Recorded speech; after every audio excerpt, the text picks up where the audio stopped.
Hello everyone, welcome back on the plot. Today's going to be a fairly biggish day. We're going to clear up the first and second earlies, cut all the tops off, maybe do a potato reveal or two, and also a few other jobs that needs to be done on the plot. So welcome along and see what I get up to today. Right now, so here's the dill. In amongst the dill are the leeks. Now dill you're supposed to harvest before they get to flower, and because I actually want to have dill this year to dry, I'm going to gingerly cut the dill back from around the leeks. So let's get some done now. I know I'm not finished with this yet. Well, that's the first cutting of this lot. And I've only done this much, so got a bit more to go.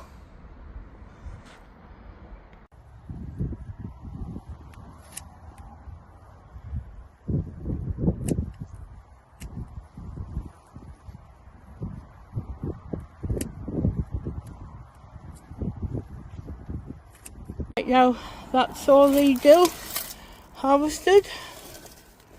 Only one tray, not two, but all nicely cut.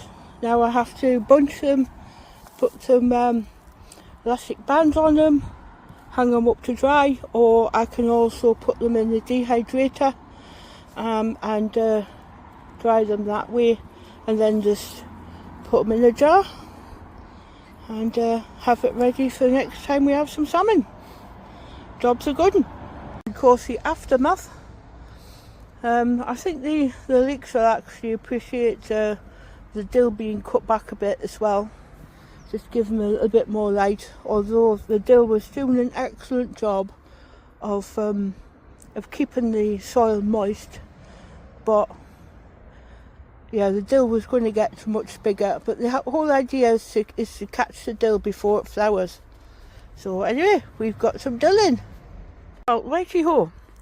So this is something different that I've spotted out on the internet, and as we are all well accustomed here in the UK, we do get a spot of rain. So while you're out and about in the garden, let's play some music, and this is what I got.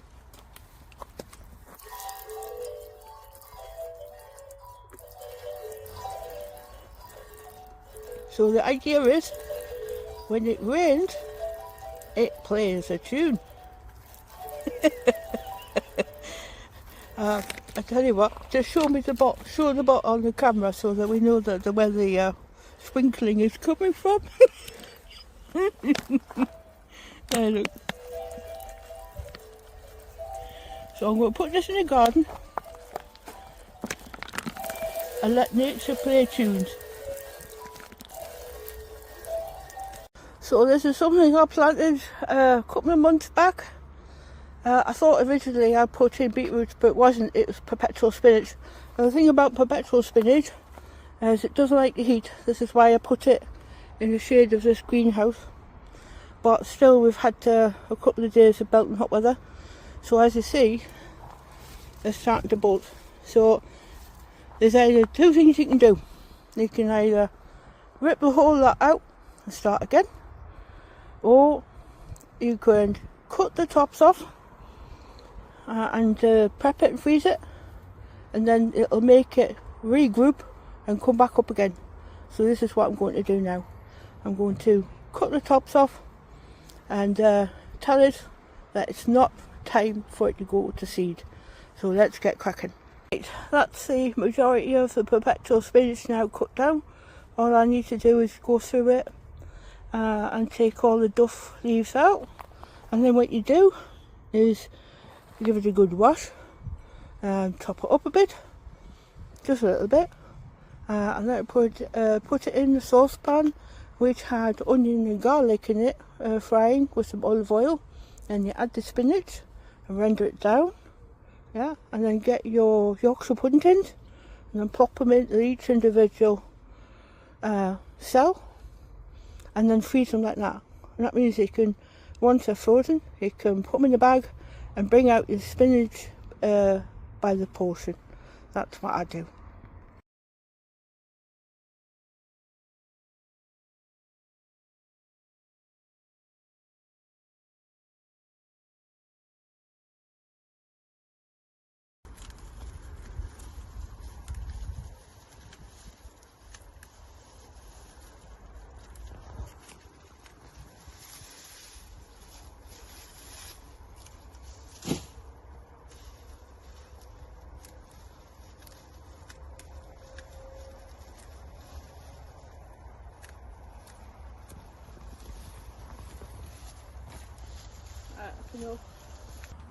Right, as a few of the tops taken off, now we can reveal the path that got lost.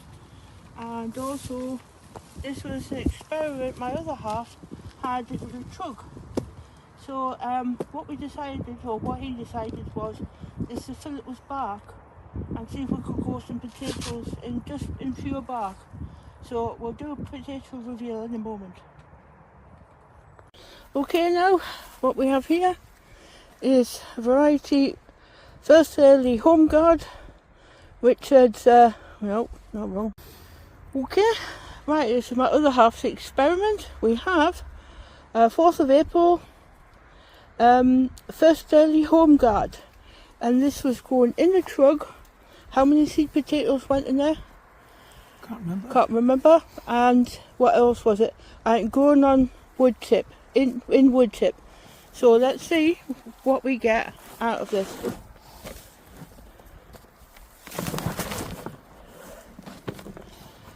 A very wet affair. Oh. Looking good. It's got lots of got little tushes, yeah. What's that? A rock? Rock. Look, it looks like a tatty, but it's a rock. Yeah. I mean the trunk itself had lots of holes in it, so from that angle it had lots of drainage. Right, so let's have a look.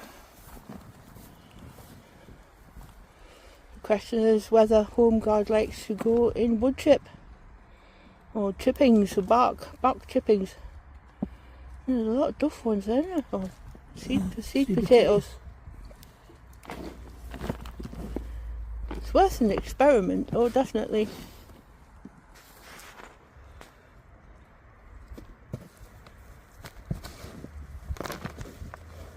What worms in it? Got poo in it. Oh. Yeah, manure. Manure at the bottom. Manure. Oh.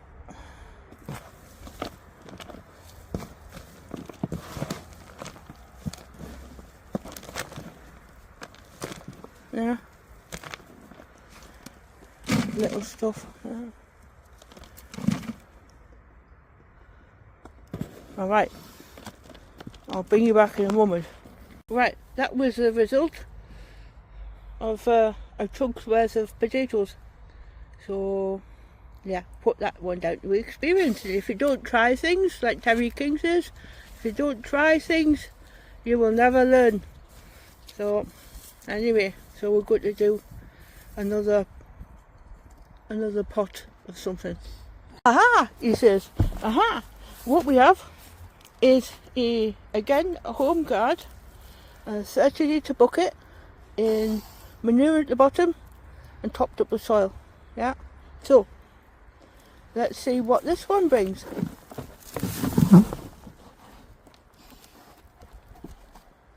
It's got worms. Give me the bucket, I'll take it off here.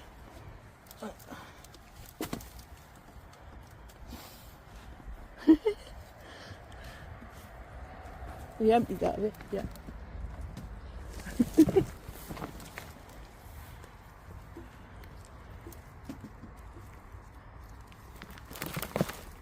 Oh, big sweet potato. And a worm. In fact, there's a worm in it. Oh, well, I'll just leave that worm in the sweet potato.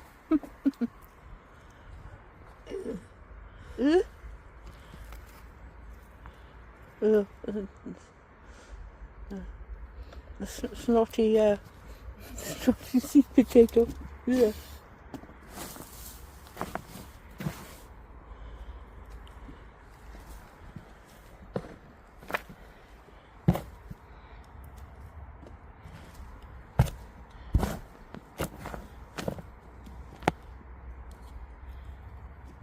Yeah.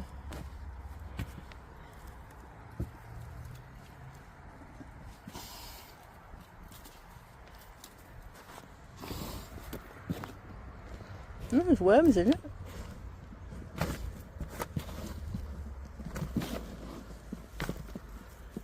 There's a couple more.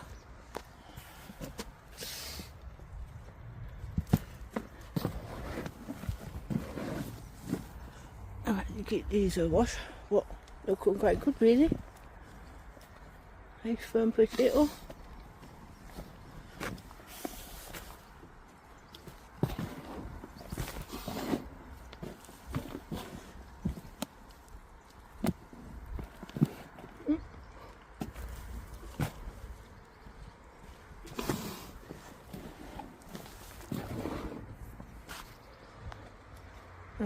That is it. Is that it? You need the bucket. So you need a Bucket, put this all back in. right, there. Hold on. There. Okay, that's 130 litre bucket, first early, 4th of April home guard, in 30 litre bucket with manure in the bottom, soil on top, and just normal potato fertiliser. And that was potatoes, same variety, home guard, same planting date, same conditions, but this time they were grown in chippings, just to see what would come out. So there you have it. So yeah, they're polished up nice anyway, and if they still fit on the end of your fork, it's still a win. Yep. Right, onwards and upwards. Again, first early, 4th of April, Pentland Javelin, 30 litre container. Again, same conditions, manure in the bottom, soil on the top, enhanced with bloodfish and bone and potato fertiliser.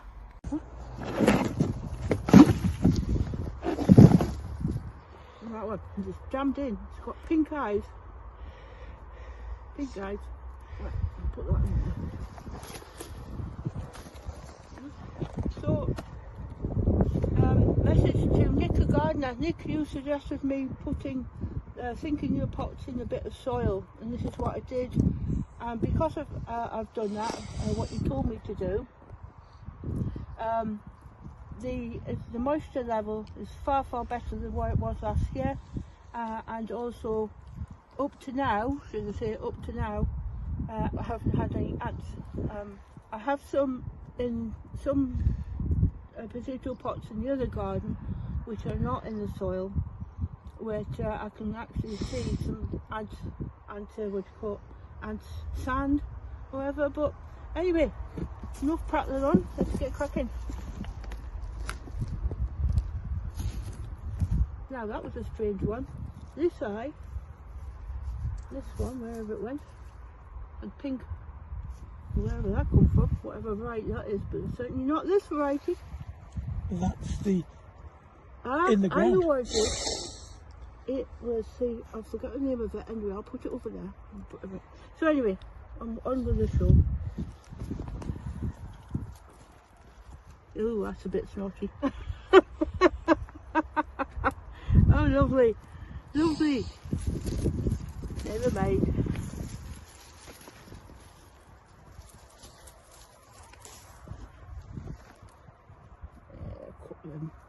Couple of dammy ones. And all sweet potatoes. Oh, that's nice.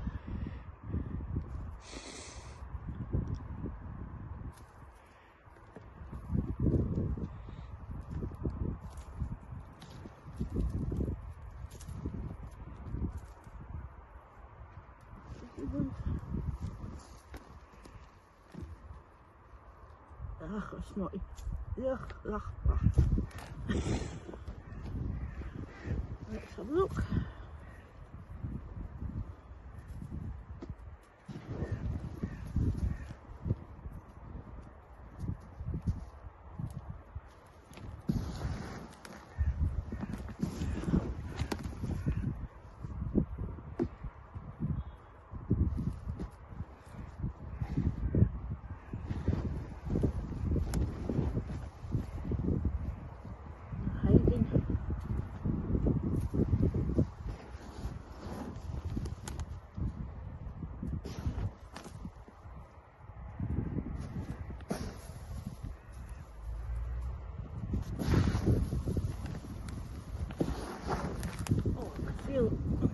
minute.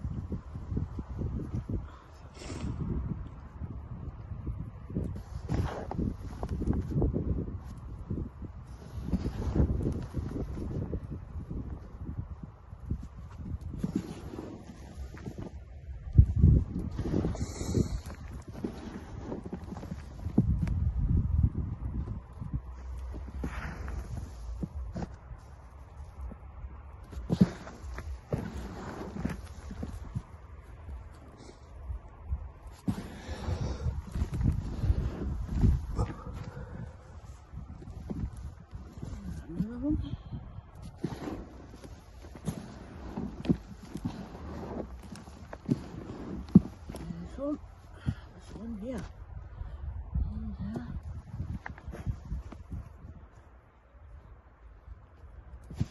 I think I'll take on board what Peter Trenmouth said.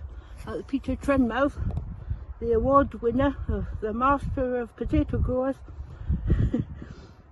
about getting a builder's black spot from B&Q and standing it on the table so you're not bent over. This,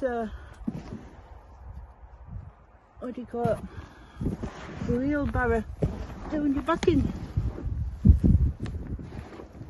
Well, now, I think I can't see you anymore. No. Right, so, have a look. Did you one? Ugh, knackered. Right, that was it from this bucket. Now this one got a bit of, I think you call it canker, or is it scab, or whatever you call it, scab I think you call it. Anyway, just a little bit though. There's one or two I say nice and clean, some of them, but happy with that result. Okay then. That's it for just now. This is all what we're bringing home with us today, plus the dill, plus the spinach. So we've got 8 tubs in here that need emptying, 8 tubs in there that need emptying, and 4 over there as well. But that's a lot of back work, so we decided to cover a lot over and do it another day. So the bed's looking okay. I'm still amazed that that the soil from Asda has not rendered down whatsoever. I purchased some soil, or soil in name, but in nature was a completely different thing, and it was from Asda, and it was dirt cheap, and I thought, well, you know, anyway, so I didn't like it in the pots, the strawberry pots over there, so I decided to turf the whole lot out and just put it on the bed. And do you know, it's still here, and it's still crappy. I mean, honestly, what on earth? Yeah, the only good thing about this bed is that it has some manure put on it, you know. But anyway, so main crop potatoes. What was it? Cara? Yeah, Cara. 24th of April. Yeah. So some of them were clean, some of them weren't. This is a miscellaneous one. That was one volunteer. But yeah, but I might even chit that for next year. Yeah.